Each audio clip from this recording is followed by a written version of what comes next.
ಎಲ್ಲರಿಗೂ ನಮಸ್ತೆ. Welcome back to my channel Nagaveni kitchens and ವ್ಲಾಗ್ಸ್ಗೆ. ಇವತ್ತಿನ ಒಂದು ವಿಡಿಯೋದಲ್ಲಿ ನಾನು ಕಾಯಿನ್ಗಳನ್ನು ಬಳಸ್ಕೊಂಡು ಲೋಟಸನ್ನು ಯಾವ ರೀತಿ ಮಾಡೋದು ಅನ್ನೋದನ್ನು ತಿಳಿಸ್ಕೊಡ್ತೀನಿ. ಇನ್ನೇನು ಕೆಲವೇ ದಿನಗಳಲ್ಲಿ ವರಮಹಾಲಕ್ಷ್ಮಿ ಹಬ್ಬ ಕೂಡ ಬರ್ತಾ ಇದೆ. ಹಾಗಾಗಿ ಎಷ್ಟು ಅಲಂಕಾರ ಮಾಡಿದ್ರೂ ಕಡಿಮೆನೇ ಅಂತ ಹೇಳ್ಬೋದು. ಹಾಗಾಗಿ ಇದೊಂದು ಸಣ್ಣ ಪ್ರಯತ್ನ ತುಂಬ ಚೆನ್ನಾಗಿ ಬಂತು. ಅಂದರೆ ಲೋಟಸು ತುಂಬ ಚೆನ್ನಾಗಿ ಕಾಣಿಸ್ತಾ ಇತ್ತು. ಹಾಗೆ ನಾನು ಕೂಡ ಇಲ್ಲಿ ಲೋಟಸ್ ಮಾಡೋದನ್ನು ನಿಮಗೂ ಕೂಡ ತಿಳಿಸ್ಕೊಡ್ತೀನಿ. ಬನ್ನಿ ಹಾಗಾದರೆ ತಡ ಮಾಡದೆ ವಿಡಿಯೋನ ಶುರು ಮಾಡೋಣ.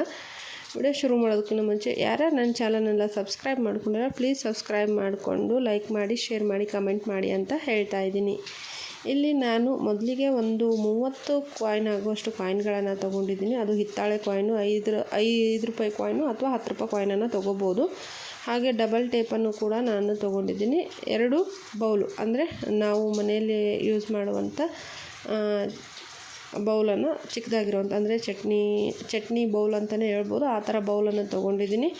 ಇಲ್ಲಿ ಡಬಲ್ ಟೇಪನ್ನು ಯೂಸ್ ಮಾಡ್ಕೋತಾ ಇದ್ದೀನಿ. ಒಂದಿಷ್ಟು ಕಾಯಿನ್ಗಳನ್ನು ಕಲೆಕ್ಟ್ ಮಾಡಿ ಇಟ್ಕೊಂಡ್ರೆ ಏನು ಖರ್ಚಿಲ್ದೇ ಸುಂದರವಾಗಿ ನಾವು ಈ ಒಂದು ಲೋಟಸನ್ನು ಮಾಡ್ಕೋಬೋದು. ಹಾಗೆ ಒಂದು ಡಬಲ್ ಟೇಪ್ ಇದ್ದರೆ ತುಂಬ ಚೆನ್ನಾಗಿರುವಂಥ ಲೋಟಸ್ ಕೂಡ ನಮಗೆ ರೆಡಿ ಆಗುತ್ತೆ ಅಂತಲೇ ಹೇಳ್ಬೋದು. ಇಲ್ಲಿ ನಾನು 5 ರೂಪಾಯಿ ಕಾಯಿನು ಈ ಥರ ಯಾಕೆ ತೊಗೊಂಡಿದ್ದೀನಿ ಅಂದರೆ, ಹಿತ್ತಾಳೆ ಕಾಯಿನ್ ಆಗಿರೋದ್ರಿಂದ 5 ರೂಪಾಯಿ 10 ರೂಪಾಯಿ ಕಾಯಿನು ಹಿತ್ತಾಳೆ ಕಾಯಿನ್ ಆಗಿರೋದ್ರಿಂದ ಲಕ್ಷ್ಮೀ ದೇವ್ರಿಗೆ ತುಂಬಾ ಇಷ್ಟ ಅಂತಲೇ ಹೇಳ್ಬೋದು. ಇರದಿದ್ದರೂ ಪರವಾಗಿಲ್ಲ, ಸಿಲ್ವರ್ ಕಾಯಿನ್ ಅಥವಾ 1 ರೂಪಾಯಿ ಕಾಯಿನು 2 ರೂಪಾಯಿ ಕಾಯಿನಿಂದಲೂ ಕೂಡ ಮಾಡ್ಕೋಬೋದು. ಅದು ಒಂಥರ ಡಿಫ್ರೆಂಟಾಗಿ ಚೆನ್ನಾಗಿ ಕಾಣಿಸುತ್ತೆ. ಹಾಗಾಗಿ ಇಲ್ಲಿ ನಾನು 5 ರೂಪಾಯಿ ಕಾಯಿನನ್ನು ಫಸ್ಟ್ ರೌಂಡು ಇಲ್ಲಿ ಹಚ್ತಾ ಬರ್ತಾಯಿದ್ದೀನಿ. ನೋಡ್ತಾ ಇದ್ದೀರಲ್ಲ, ತುಂಬ ಚೆನ್ನಾಗಿ ಪೆಟಲ್ಸ್ಗಳು ಥರನೇ ಈ ಒಂದು ಲೋಟಸ್ ಕಾಣ್ತಾ ಹೋಗುತ್ತೆ. ಹಾಗೆ ನೋಡೋದಕ್ಕೂ ತುಂಬ ಅಟ್ರಾಕ್ಟಿವ್ ಆಗಿರುತ್ತೆ ಅಂತಲೇ ಹೇಳ್ಬೋದು. ಇಲ್ಲಿ ನಾನು ಗ್ಲೂ ಗನ್ನನ್ನು ಯೂಸ್ ಮಾಡ್ಬೋದಾಗಿತ್ತು, ಆದರೆ ಒಂದು ಕಡೆ ಸ್ವಿಚ್ಚು ಹಾಗೆ ಅದನ್ನು ಯೂಸ್ ಮಾಡುವಾಗ ಅದು ಅಲ್ಲಿ ಬೀಳುವಂಥ ಸಾಧ್ಯತೆ ಇರುತ್ತೆ. ಮತ್ತು ಒಂದು ಸಲ ಯೂಸ್ ಮಾಡಿದ ಮೇಲೆ ಹಾಳಾಗೋ ಚಾನ್ಸಸ್ ತುಂಬಾ ಇರುತ್ತೆ ಅಂತಲೇ ಹೇಳ್ಬೋದು. ಹಾಗಾಗಿ ನಾನಿಲ್ಲಿ ಬರೀ ಡಬಲ್ ಟೇಪನ್ನು ಯೂಸ್ ಮಾಡಿ ಲೋಟಸ್ ಮಾಡೋದನ್ನು ತೋರಿಸ್ತಾ ಇದ್ದೀನಿ. ಈಗ ಫಸ್ಟ್ ಲೇಯರ್ ಲೋಟಸ್ನ ಪೆಟಲ್ಸ್ಗಳು ರೆಡಿ ಆಗಿದೆ ಅಂತಲೇ ತಿಳ್ಕೊಬೋದು. ಕಂಟಿನ್ಯೂ ಆಗಿ ಹಚ್ತಾ ಬರಬೇಕಾಗುತ್ತೆ.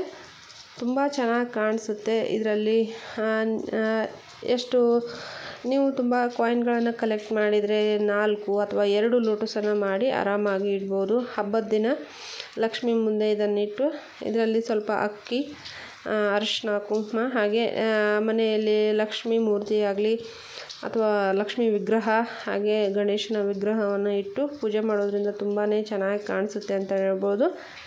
ಈಗ ನೋಡ್ತಾ ಇದ್ದೀರಲ್ಲ ಯಾವ ರೀತಿ ಫಸ್ಟ್ ಲೇಯರ್ ನಮಗೆ ಪೆಟಲ್ಸು ಕೂಡ ರೆಡಿ ಆಯಿತು. ತುಂಬ ಚೆನ್ನಾಗಿ ಕಾಣಿಸುತ್ತೆ. ಹಾಗೆ ಸೆಕೆಂಡ್ ಲೇಯರು ಕೂಡ ನಾನು ಇಲ್ಲಿ ರೆಡಿ ಮಾಡ್ತಾಯಿದ್ದೀನಿ. ಇಲ್ಲಿ ರೆಡಿ ಮಾಡುವಾಗ ಸ್ವಲ್ಪ ಅಷ್ಟೇ ಅಂದರೆ ಡಬಲ್ ಟೇಪನ್ನ ಕಟ್ ಮಾಡಿ ರೆಡಿ ಮಾಡ್ಕೊಳ್ಳಿ. ಅಂದರೆ ಕಾಯಿನ್ಗಳು ಅಂಟೋದಕ್ಕೆ ತುಂಬಾ ಹೆಲ್ಪ್ ಆಗುತ್ತೆ ಅಂತಲೇ ಹೇಳ್ಬೋದು. ಹಾಗಾಗಿ ನಾನು ಸ್ವಲ್ಪನೇ ಟೇಪ್ನ ಕಟ್ ಮಾಡಿ ಕಾಯಿನ್ಗಳನ್ನು ಅಂಟಿಸ್ತಾ ಇದ್ದೀನಿ. ಇನ್ನೊಂದು ಏನು ಅಂತ ಹೇಳೋದಾದರೆ, ಲಕ್ಷ್ಮಿಗೆ ಕಾಸು, ಅಂದರೆ ಲಕ್ಷ್ಮಿನೇ ಕಾಸು, ಹಣ, ಅದು ಸ್ವಲ್ಪ ಜನ್ ಅಂತ ಸೌಂಡ್ ಆಗೋದ್ರಿಂದನೂ ಲಕ್ಷ್ಮಿ ಒಲಿತಾಳೆ ಅನ್ನೋ ಕಾರಣದಿಂದ ಹಾಗೆ ದುಡ್ಡನ್ನು ಹಾಕಿಡೋದ್ರ ಬದಲು ಈ ರೀತಿಯಾಗಿ ಅಲಂಕಾರಿಕ ವಸ್ತುಗಳನ್ನು ಮಾಡಿ ಅಲ್ಲಿ ಲಕ್ಷ್ಮಿನ ಕೂರಿಸೋದ್ರಿಂದನೂ ತುಂಬಾ ಚೆನ್ನಾಗಿ ಕಾಣಿಸುತ್ತೆ. ಅಷ್ಟೇ ಆಕರ್ಷಣೀಯ ಕೂಡ ಆಗಿರುತ್ತೆ ಅಂತಲೇ ಹೇಳ್ಬೋದು. ಇದನ್ನು ಮಾಡಿ ಕೂಡ ಹಾಗೆ ಇಟ್ಕೋಬೋದು. ಎಲ್ಲಪ್ಪ ಬೇಡ ಅಂದರೂ ತೆಗೆದು ಮತ್ತೆ ದುಡ್ಡನ್ನು ನಾವು ಕಲೆಕ್ಟ್ ಮಾಡಿ ಮತ್ತೆ ಮೊದಲಿನ ಥರನೂ ಕೂಡ ಇಟ್ಕೋಬೋದು. ಹಾಗಾಗಿ ಈ ಒಂದು ಡಬಲ್ ಟೇಪನ್ನು ಯೂಸ್ ಮಾಡ್ತಾ ಇದ್ದೀನಿ.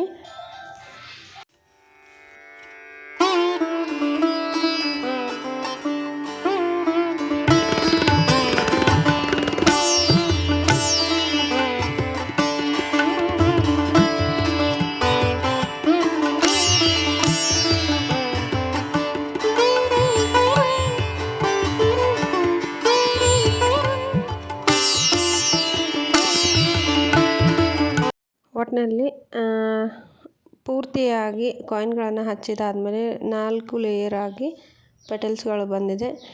ತುಂಬ ಚೆನ್ನಾಗಿ ಕಾಣಿಸುತ್ತೆ, ನೋಡೋದಕ್ಕೂ ಅಷ್ಟೇ ಸುಂದರವಾಗಿರುತ್ತೆ. ನೀವು ಕೂಡ ಟ್ರೈ ಮಾಡಿ. ಹಾಗೆ ಇದನ್ನು ವರಮಹಾಲಕ್ಷ್ಮಿ ಅಮ್ಮನವ್ರ ಹತ್ರ ಅಂದರೆ ಇಟ್ಟು ಲಕ್ಷ್ಮೀ ಮೂರ್ತಿಯನ್ನು ಇಡೋದಕ್ಕೂ ಕೂಡ ತುಂಬ ಚೆನ್ನಾಗಿರುತ್ತೆ. ಹೇಗೆ ಅನ್ನಿಸ್ತು ಅಂತ ಹೇಳಿ ಕಮೆಂಟ್ ಮೂಲಕ ತಿಳಿಸಿ. ಇನ್ನೂ ಯಾರ್ಯಾರು ನನ್ನ ಚಾನಲನ್ನು ಮರೆತು ಕೂಡ ಸಬ್ಸ್ಕ್ರೈಬ್ ಮಾಡ್ಕೊಂಡಿಲ್ಲ, ಪ್ಲೀಸ್ ಸಬ್ಸ್ಕ್ರೈಬ್ ಮಾಡಿಕೊಂಡು ಸಪೋರ್ಟ್ ಮಾಡಿ ಅಂತ ಕೇಳ್ತಾ ಇದ್ದೀನಿ. ಈ ರೀತಿಯಾಗಿ ಸ್ವಲ್ಪ ಅಕ್ಕಿನ ಹಾಕಿ, ನಾನು ಇಲ್ಲಿ ಲಕ್ಷ್ಮೀ ಮೂರ್ತಿ ನನ್ನ ಹತ್ರ ಇಲ್ಲ, ಹಾಗಾಗಿ ಗಣೇಶನ ಮೂರ್ತಿಯನ್ನು ಇಟ್ಟು ನಿಮಗೆ ತೋರಿಸ್ತಾ ಇದ್ದೀನಿ. ನೋಡ್ತಾ ಇರ್ಬೋದು ಅಷ್ಟು ಚೆನ್ನಾಗಿ ನನಗೆ ಈ ಒಂದು ಲೋಟಸ್ ಕಾಣಿಸ್ತಾ ಇದೆ. ಇಲ್ಲಿವರೆಗೂ ನನ್ನ ವಿಡಿಯೋನ ನೋಡೋದಕ್ಕೆ ತುಂಬ ಧನ್ಯವಾದಗಳು.